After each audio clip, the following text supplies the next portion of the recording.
What's up guys, welcome back to the channel. My name's Ryan, this is Auto Detour, and today is a really big video because we have the first very big mod planned for the F-150, or as also known as the Grandpa truck. So if you don't know already, I bought a 2003 F-150 Super Crew and it's been in the family since brand new. My dad bought it back in 2003, then my brother owned it, and then I bought it from my brother earlier this year. Now, this truck isn't anything fancy, it's just an XLT. It does have the 5.4 liter V8 in it and does have the tow package. So it has the little bit sturdier transmission and it has the 373 gears in the rear. But other than that, it's silver, has cloth seats, steel wheels, basically not anything real flashy, and that's one of the things that's going to make this project really fun. I knew since I bought the truck that I was going to do some sort of performance modifications. With these trucks, people tend to go a couple of different ways with those modifications. So one is your standard bolt-on modifications like headers, exhaust, maybe a tune, and a cold air intake, things like that. Another route people tend to go, obviously, is forced induction. Now, these modular overhead cam Ford motors are known for making really great power with forced induction. So clearly I have decided to go that route. So by far the most common route to go as far as forced induction goes for this motor would be to do something like the Lightning supercharger swap, because it's basically the same motor that's in the Lightning. It's the 5.4 liter. The Eaton supercharger out of the Lightning will bolt directly onto this motor. So with fairly minimal mods and work, you can swap that supercharger over from a Lightning over to this motor.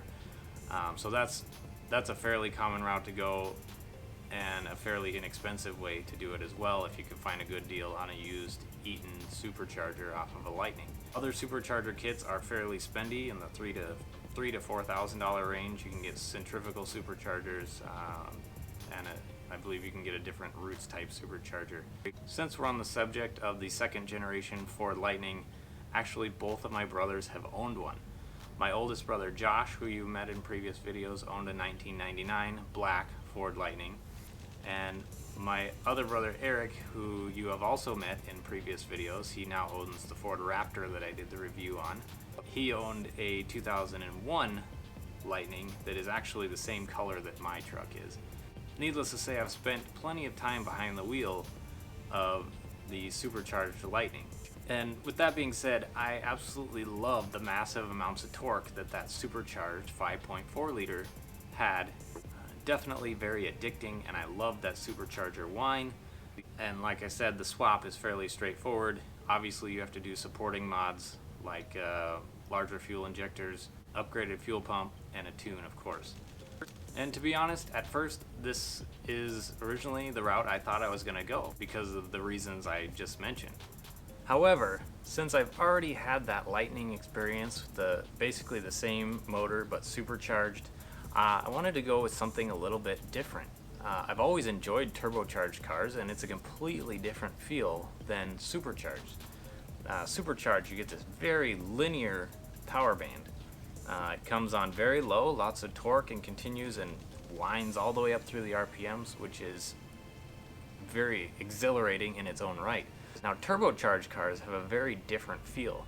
They tend to take off in the low end a little bit slower, but then all of that power tends to rush in as the turbo begins to spool, and you hear that rush, and it almost feels faster than a supercharged car just because all that power tends to come in all at once. And that is a very great feeling, and anyone that's driven a turbocharged car knows what I'm talking about. And to me, that's even a little bit more exciting than that very linear supercharged feel. So I began looking at this turbocharged option from a few different standpoints. One, you can do the remote turbo option, which you put the remote somewhere back further in the exhaust, somewhere maybe under the cab. The downfall to that is you have a lot of extra piping running back up to the intake. And because of that, it tends to be less efficient because you're pushing more air from further back all the way up to the front of the motor. And that's one of the reasons that was a real drawback for me. That, and the turbo has to be under the truck where it's exposed to all the elements. So say I wanted to build the truck later on and take it off-roading, having the turbo under the truck would be a definite drawback. So the other option is a header mounted turbo, and fabricating your own headers and mounting the turbo to the headers. So that would take an immense amount of fabrication work to maneuver headers around, header piping around in the engine compartment. So that brings me to the third option. I began looking for kits. To be honest, I didn't find any kits online that fit the 10th generation 5.4 liter. However, I did find one company, CX Racing out of California, that produced a kit for the 4.6 liter in the 10th generation F-150, and it includes all the headers, down pipes, up pipes, crossover pipes, all that exhaust work. And if you don't know, the 4.6 liter has the same heads as the 5.4 liter, just has a slightly taller deck height. The headers should bolt directly up to the exhaust ports, and I did make a call to Ford Racing and they did verify that the exhaust ports are the same, they're the same heads. They gave me the measurements of my motor compared to a 4.6 liter motor, and it turns out that my motor is about 3/4 of an inch wider than a 4.6 liter at the exhaust ports. So that makes me 3/8 of an inch on both sides of the motor that I'm wider than that 4.6, and I'm about an inch taller than that 4.6 liter because of that deck height. So in doing my research, I did find that fabricating the exhaust would most likely be the most difficult part of doing a turbo build on this truck, especially since I'm doing it in my garage with fairly limited fabrication tools. This is why this kit is of great value to me. Most of that exhaust work is going to be pre-made and mostly correct. Now, with any luck, we're going to get this thing to bolt up with fairly minor modifications. I'm expecting to have to cut and possibly bend some of the piping to make it fit. So since I'm wider, I'm expecting that crossover pipe to have to be lengthened. I'm a little uncertain of where the headers are going to fit through the frame, being that I'm a little bit wider. You know, those are things we're going to have to find out along the way. So I hope you guys are excited to see that.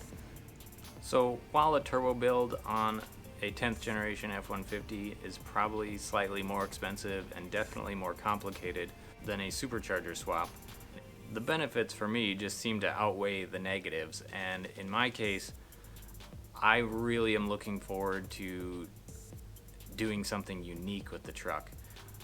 Doing a supercharger build isn't all that unique. It's been done many times on the 10th generation F-150. I'm looking forward to doing something different, and I hope that this is helpful to you guys, assuming that we're successful.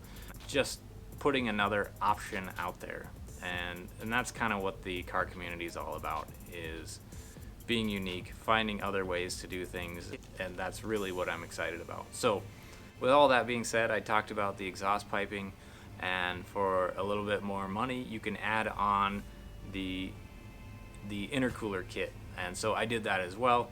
So I'm really excited to dig into the boxes here, and to be honest, these boxes have been sitting unopened for a few days now, just waiting to make this video. So I haven't opened them yet.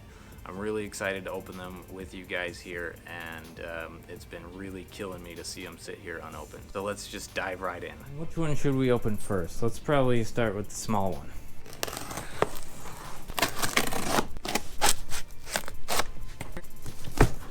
Alright, here we go. Got something on top here. Seems to be sacrificial cardboard. Alright, so what's in box number 1?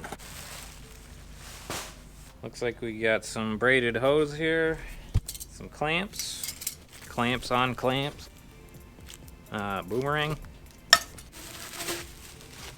I don't know, guys. I've never done anything like this before, so forgive me if I don't know what all these pieces are. Feel free to correct me if I misname anything here. That looks important. This appears to be a bypass valve with a bunch of parts in there. I'm not gonna open that up all the way. Yes. Okay, so this is the header for the passenger side. That's really awesome. So there you go. Pretty standard looking shorty header for the driver's side. So that looks like our downpipe. Not sure what that's for. Man, that's some big piping. Some sort of bracket. This appears to be the crossover pipe. Got some gaskets in there, some hardware, more clamps, oil lines, and probably the most exciting box that we're going to open tonight, the turbo. Some gaskets there. Oh, it's a boy. So there's our turbo hot side, cold side. Man, that thing's pretty heavy. Sweet. That's awesome. Just holding this makes me really excited to get started on this project. Alright guys, so there's box number 1, all laid out on the floor. Let's tear into box number 2.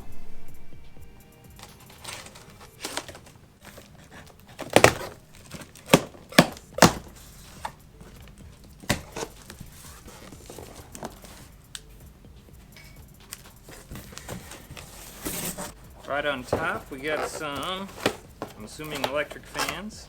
So we are going to be converting to electric fans. There's one there, so you can see it. So we got 2 of those. We got the fan shroud here. Now this is supposed to fit on the stock radiator. Nice looking aluminum fan shroud there. Silicone connectors here. Now they did give the option for blue or black. I opted for the black. I'm not a big fan of the bright blue silicone connectors.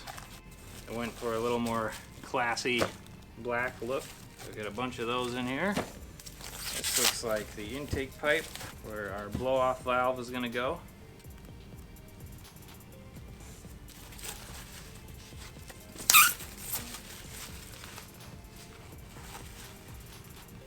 That is a bag full of hose clamps. This feels like another bag full of hose clamps. Yep. I think these small ones are for the coolant for the radiator.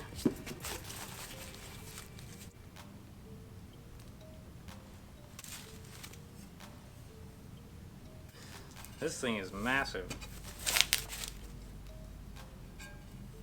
Ah, here we have stickers. I'm gonna go put that on the truck right now. That would add 10 horsepower right there. Looks like we have a blow-off valve. Not sure I need to open those, but I'm assuming these brackets are for mounting the front mount intercooler. Nice red air filter. And last but not least, the box inside the box. Actually, let's get the big box out of the way. There we are. That looks awesome. Oh, yeah. So nice, hefty aluminum intercooler there. That's awesome. Well, there you have it guys. There's the complete unboxing of the turbo kit for the Project Grandpa truck. We got everything from the hot side piping to the cold side piping, the intercooler, obviously comes with air filter, electric fans, bypass valve, of course, that big old turbo right there. That is it. So just seeing all this in front of me makes me super excited that I went with a kit. There's just so much work sitting in front of me here that is already completed. So I'm very excited that I went with a kit. And of course, we're going to see how it all bolts up to my truck. So I just want to make sure I can get this all fitted properly before I purchase the things like the fuel pump, larger fuel injectors, boost controller, etc. So if you're wondering why I don't have those yet, that's why. With all that being said, I hope you guys are as excited as I am to see this build come together in the truck.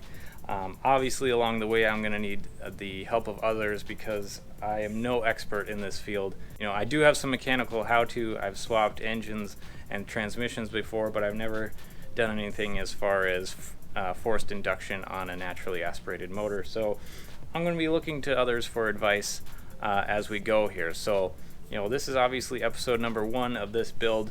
I hope you guys will hit that subscribe button to follow along through the rest of the build. Episode 2 is coming very soon because I cannot wait to get this on the truck. So as we go along here, I'm going to be enlisting the help of others, and I'm looking at you, Eric, from Racing Ram Fam. If you guys don't follow him, go subscribe to his channel. He has a real turbo truck. He has a 2004 SRT Ram with the Viper 8.3 liter V10 on it, and he custom built his kit and put a giant Bort Warner turbo on it. So go subscribe to his channel. Definitely no lack of awesome content there. But I'll be looking to him for help with any fabrication and advice as we go here. Obviously, I'm going to have to find a tuner to tune this thing when we're all done, but all very doable things. So thank you guys so much for watching. If you haven't already, please subscribe, hit that like button, and follow along on the Grandpa Truck build here. And I hope you guys are as excited as I am to see the final outcome. So again, thank you for watching. I really appreciate it. We'll talk to you guys next time.